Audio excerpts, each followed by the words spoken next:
ചമ്പക്കുളം ഗ്രാമം നെഹ്റു ട്രോഫി ആവേശത്തിലേക്ക്. ടൊവിനോ തോമസിന്റെ സാന്നിധ്യത്തിൽ ചമ്പക്കുളം ചുണ്ടൻ നീരണിഞ്ഞു. കഴിഞ്ഞ തവണ നേരിയ വ്യത്യാസത്തിൽ നഷ്ടമായ കിരീടം ഇക്കുറി PBC പുന്നമട ക്ലബിലൂടെ സ്വന്തമാക്കാനാണ് ചമ്പക്കുളം ഇറങ്ങുന്നത്. വേമ്പനാട്ട് കായലിന്റെ ഓളപ്പരപ്പിൽ ജലരാജാക്കന്മാർ പടവെട്ടുന്ന ജലോത്സവത്തിന് കാഹളം മുഴക്കി ചമ്പക്കുളം ചുണ്ടൻ. സിനിമാ താരം ടൊവിനോ തോമസിനെയും ചമ്പക്കുളം നിവാസികളെയും സാക്ഷിയാക്കി പമ്പയാറിൽ ചമ്പക്കുളം ചുണ്ടൻ നീരണിഞ്ഞു.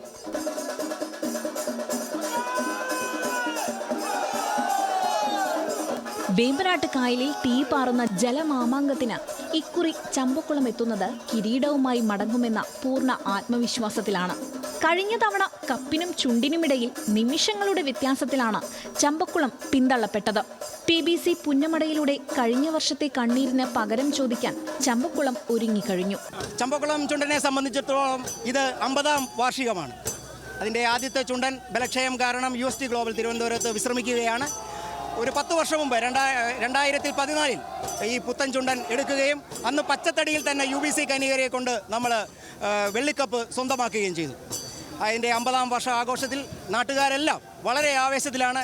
നിർബന്ധമായും ഈ പുന്നമട ബോട്ട് ക്ലബ്ബാണ് നമ്മുടെ ചമ്പക്കുളം ചുണ്ടൻ വള്ളത്തിൽ ഈ പ്രാവശ്യം തുഴയുന്നത്.